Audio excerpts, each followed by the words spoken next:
Hai, perkenalkan nama saya Renaldi Musu, mahasiswa aktif semester 6, Fakultas Hukum Universitas Katolik de la Salle Manado. Baik, pada kesempatan kali ini saya akan mempresentasikan mengenai anggaran negara sesuai dengan mata kuliah Hukum Keuangan Negara.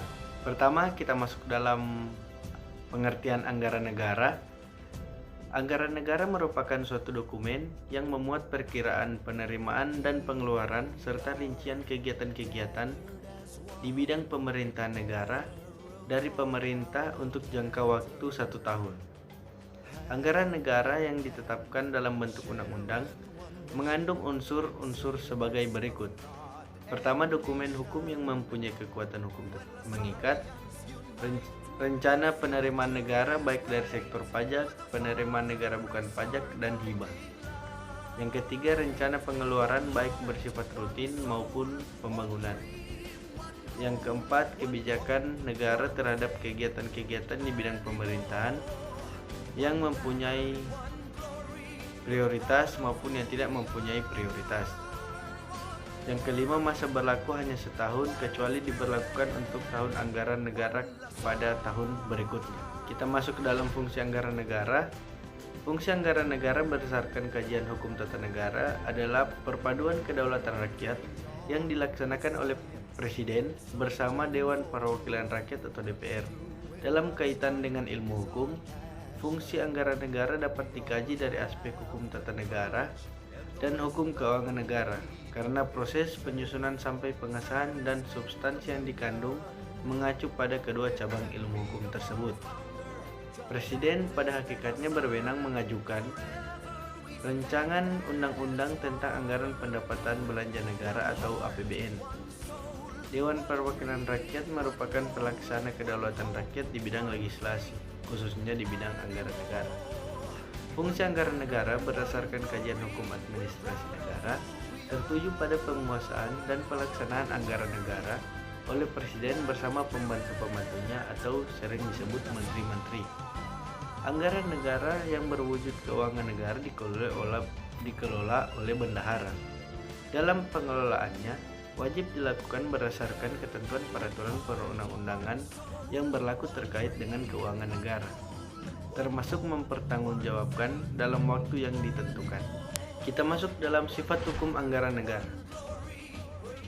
Dalam proses pembentukannya, DPR tidak berwenang dalam membuat dan mengajukan rancangan undang-undang tentang anggaran negara. Berdasarkan pasal 23 ayat 2 Undang-Undang Dasar tahun 1945, Presidenlah yang mengajukan rancangan dan akan dibahas bersama DPR untuk memperhatikan pertimbangan DPR. Setelah rancangan disetujui oleh DPR, maka perubahan bentuk menjadi undang-undang tentang anggaran pendapatan dan belanja negara.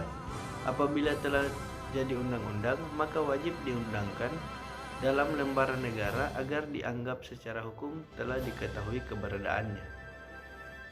Undang-undang tentang APBN hanya mengikat pemerintah dan aparat bagian-bagian sebagai penerima yang diberi otoritas anggaran oleh DPR.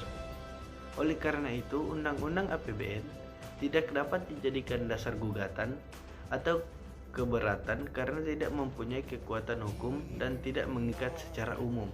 Kemudian, perubahan anggaran negara. Jika stabilitas negara tidak mengalami gangguan, seperti keamanan dalam negeri maupun perkembangan ekonomi tidak mengalami pasang surut, berarti anggaran negara tidak memerlukan perubahan. Namun jika terdapat ketidaksesuaian perencanaan penerimaan dengan pengeluaran, berarti anggaran negara tersebut mengalami gangguan dan untuk mengatasinya harus disesuaikan dengan pengubahan anggaran negara.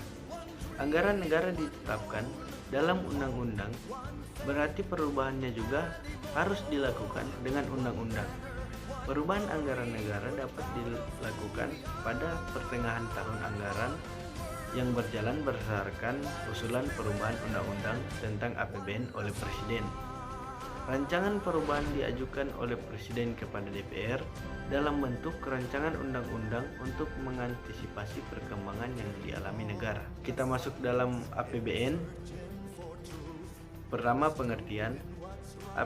Pengertian APBN adalah suatu daftar yang memuat rincian pendapatan dan pengeluaran pemerintah pusat dalam jangka waktu 1 tahun atau dari 1 Januari sampai 31 Desember pada tahun tertentu yang ditetapkan dengan undang-undang dan dilaksanakan secara terbuka dan bertanggung jawab untuk sebesar-besarnya pada kemakmuran rakyat. APBN adalah rancangan keuangan tahunan pemerintah negara yang disetujui oleh DPR atau Dewan Perwakilan Rakyat.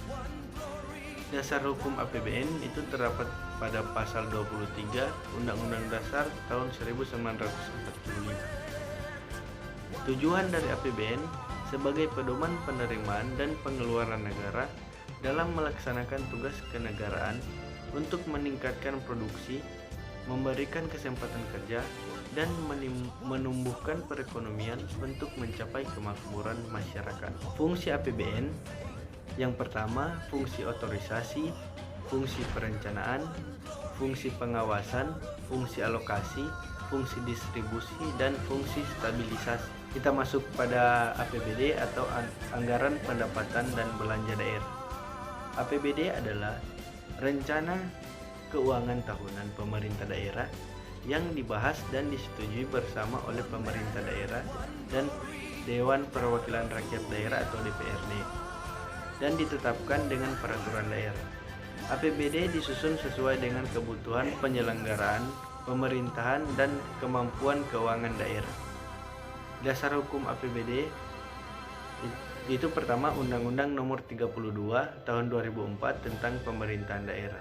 Kemudian Undang-Undang Nomor 33 Tahun 2004 tentang perimbangan keuangan antara pemerintah pusat dan pemerintah daerah. Tujuan APBD. Tujuan APBD yang pertama, membantu pemerintah daerah mencapai tujuan fiskal dan meningkatkan koordinasi antar bagian dalam lingkungan pemerintah daerah. Yang kedua, membantu menciptakan efisiensi dan keadilan dalam menyediakan barang dan jasa publik melalui proses pemprioritasan. Yang ketiga, memungkinkan pemerintah daerah untuk memenuhi prioritas belanja. Yang keempat, meningkatkan transparansi dan tanggung jawab pemerintah daerah kepada DPRD dan masyarakat luas. Fungsi APBD yaitu fungsi otorisasi, fungsi perencanaan, fungsi pengawasan, fungsi alokasi, fungsi distribusi, dan fungsi stabilisasi. Sumber penerimaan pemerintah daerah.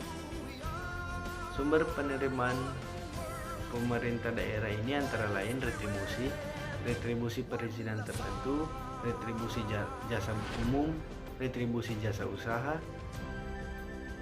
pajak bumi dan bangunan, pajak cukai, dan pajak penghasilan. Kita masuk dalam pergeseran anggaran negara. Pergeseran anggaran negara adalah tindakan untuk menyesuaikan anggaran negara dalam pelaksanaannya dengan faktor-faktor yang mempengaruhinya. Pergeseran anggaran negara dilakukan dengan undang-undang, serta pergeseran anggaran negara dengan peraturan perundang-undangan di bawah undang-undang. Kita masuk dalam pergeseran anggaran negara dilakukan dengan undang-undang. Atas persetujuan DPR, jika dalam pelaksanaan anggaran negara terjadi keadaan darurat yang memerlukan pembiayaan secepatnya, maka pemerintah wajib melakukan upaya penanggulangan seketika walaupun pendanaannya belum tersedia dalam anggaran negara. Dana yang digunakan adalah dana dari suatu pos anggaran yang belum digunakan. Kemudian pergeseran anggaran negara dilakukan dengan peraturan perundang-undangan di bawah undang-undang. Dalam arti pergeseran anggaran ini tidak membutuhkan persetujuan dari DPR. Pejabat yang berwenang untuk memberikan persetujuan atas pergeseran anggaran ini adalah Direktur Jenderal Anggaran atau Kepala Kantor Wilayah Direktorat Jenderal Anggaran. Pergeseran anggaran negara tidak boleh dilakukan ketika tidak berada dalam keadaan force majeure terhadap suatu kegiatan yang memerlukan pembiayaan yang secara mendesak dan harus ditanggulangi secara seketika saat itu. Pergeseran anggaran negara juga merupakan phrase ermation yang berada pada pengelolaan keuangan negara baik pusat maupun daerah yang pembiayaannya bersumber dari anggaran negara. Fresh Air Mission tidak boleh menyimpang dan atau bertentangan dengan undang-undang yang berlaku. Terima kasih, Tuhan Yesus memberkati kita semua. Animo Lasal.